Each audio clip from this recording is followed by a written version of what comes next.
kuvoma, nijye kuvoma, ngo nijye kuvoma ku mugezi wa Kigingo. Iyo ngwe si ukuryana, iyo ngwe si ukuryana, yaje irangaranga, yaje irangaranga, yaje irangaranga ku mugezi wa Kigingo. Iyo ngwe nyirabahoranye, iyo ngwe nyirabahoranye, yahora ari ingwe yera. Iyo ngwe nyirabahoranye, iyo ngwe nyirabahoranye, yahora ari ingwe yera. Iyo ngwe.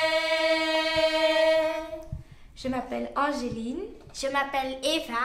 Je m'appelle Martine. Je m'appelle Domitir, je fais partie du groupe Inyange de la création. Quel plaisir de transmettre notre culture à nos enfants, nos petits-enfants. Ça fait chaud au cœur. Venez nous voir. Le 16 novembre 2019 au Beaux-Arts. Mukara